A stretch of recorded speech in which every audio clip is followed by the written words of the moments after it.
அன்பான நேயர்களே, காலை வணக்கம்.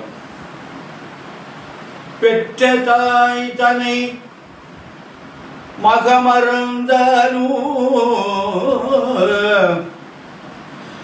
பெற்ற தாய் தனை மகமறந்தாலோ, பிள்ளையை பெருந்தாய் மறந்தாலும் உற்ற தேகத்தை உயிர் மறந்தாலும், உயிரை மேவிய உடல் மறந்தாலும், உற்ற தேகத்தை உயிர் மறந்தாலும், உயிரை மேவிய உடல் மறந்தாலும், கற்ற நெஞ்சகம் கலை மறந்தாலும், கற்ற நெஞ்சகம் கலை மறந்தாலும், கண்கள் நின்று இமைப்பது மறந்தாலும், நற்றவற்றுள் இருந்து ஓங்கும் நமச்சிவாயத்தை நான் மறவேன். நற்றவற்றுள் இருந்து ஓங்கும் நமச்சிவாயத்தை நான் மறவேன். அன்பு சார்ந்த நேயர்களே, இன்று ஆடி மாதம் 18ஆம் நாள் ஞாயிற்றுக்கிழமை, நவமி தேதி காலையில் 9:45, பின்னாடி தசமி தேதி. விசாக நட்சத்திரம் காலையில் 7:25, பின்னாடி அம்ச நட்சத்திரம். இந்த ஃபுல்லாக மரண யோகம். ராகு காலம் 4:30 முதல் மாலை 6 வரை, யமகண்டம் மதியம் 12 முதல் 1:30 வரை, குளிகன் 3 முதல் 4:30, சூலம் மேற்கு, பரிகாரம் வெள்ளம்.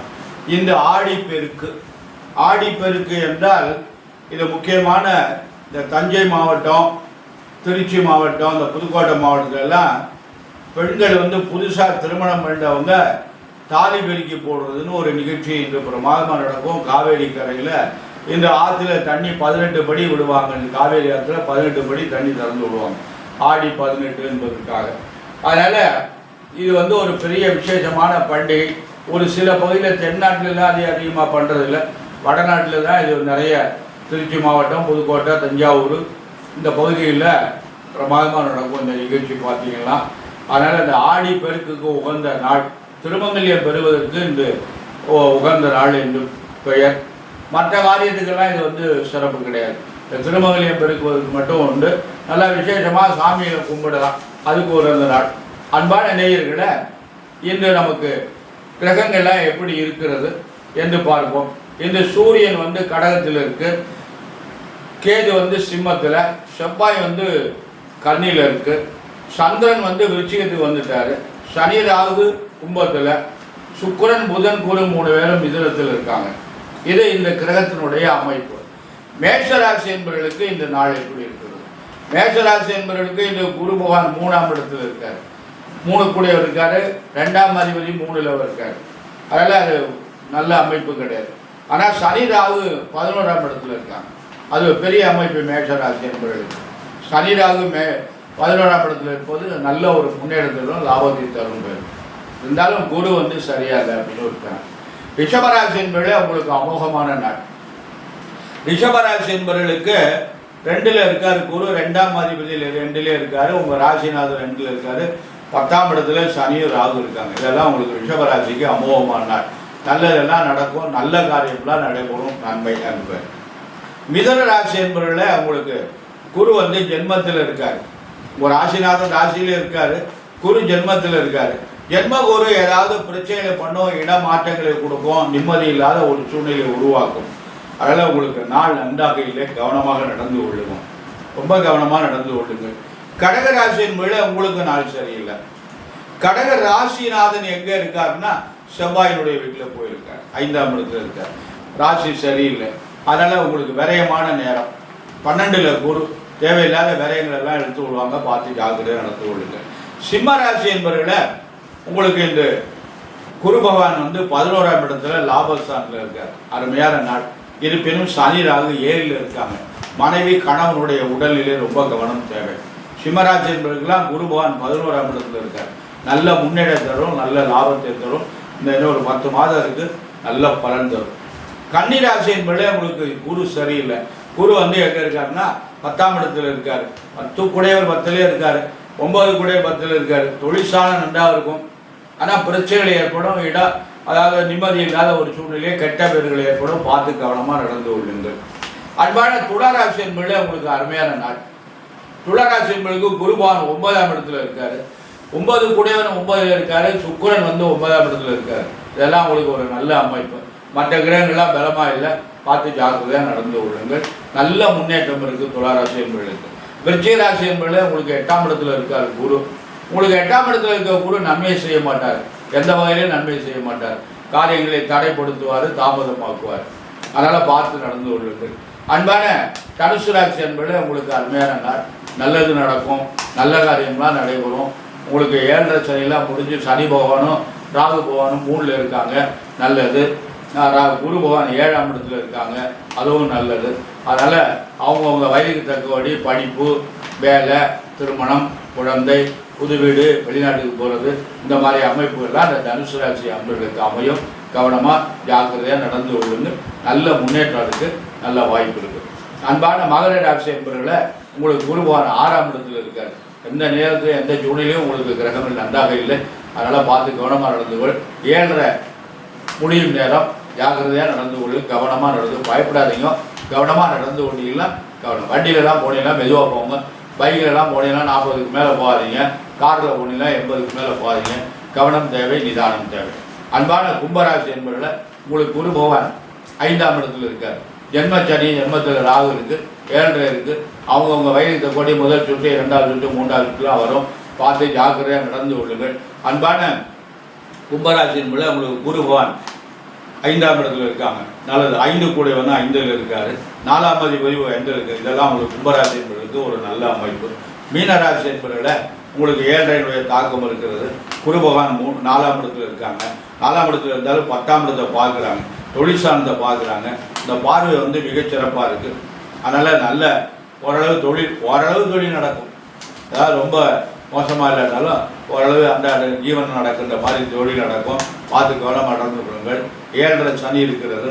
7:30 சனியுடைய தாக்கம் வந்து எப்போ எப்படி இருக்கிறது கேட்டிங்கன்னா உங்களுக்கு மீனராசி என்பதுக்கு பார்த்தா ஆரம்பிச்சிருக்கு. மீனராசி, கும்பராசி, மகர ராசி என்பவர்களுக்கெல்லாம் 7:30 தாக்கம் இருக்கிறது. சனிக்கிழமதோடு விரதமாக இருங்க. சனி பகவானுக்கு எள்ளு தீபம் ஏற்றுங்க. காக்காய்க்கு எள்ளு சாதம் வச்சு நெருங்கி சாமி கொடுங்க. உங்களுக்கு வந்து சனிக்கிழமை தோறும் சனி பகவானுக்கு அர்ச்சனை பண்ணுங்க. இது ஒரு நல்ல பலன். காக்காய்க்கு எள்ளு சாதம் வைக்கிறது ரொம்ப சிறப்பு. எள்ளு பொடி பண்ணி வச்சுக்கிட்டு அந்த சாதம் கொஞ்சம் வடிச்சுட்டு அந்த சாதத்தில் போட்டு கலந்து கொண்டு எள்ளு சாதம் காக்காய் வச்சிங்கன்னா ரொம்ப புண்ணியம் உண்டு. அதனால் இதெல்லாம் செஞ்சுட்டு வாங்க. சனிக்கிழமை தோறும் கோளறு திருப்பதியை பாராயணம் பண்ணுங்கள். உங்களுக்கு நல்ல பலன் கிடைக்கும். கோளறு திருப்பதி ஞானசம்பந்தர் பாடியது. நவகிரகங்களுடைய தாக்கம் குறைவதற்காக அந்த பாடல் பாடப்பட்டது. நம்ம எவ்வளோ தூரம் அந்த கோளறு திருப்பதியை நம்ம பாராயணம் பண்ணுறோமோ அவ்வளோ தூரம் நமக்கு நல்லதெல்லாம் நடக்கும். நல்ல காரியம்லாம் நடக்கும். அன்பான நேயர்களை நம்ம வந்து இந்த ஆடிப்பெருக்கு வந்து நம்ம என்ன செய்யணும்னா இப்போல்லாம் வந்து அன்றைக்கு தான் விதை போடுறது.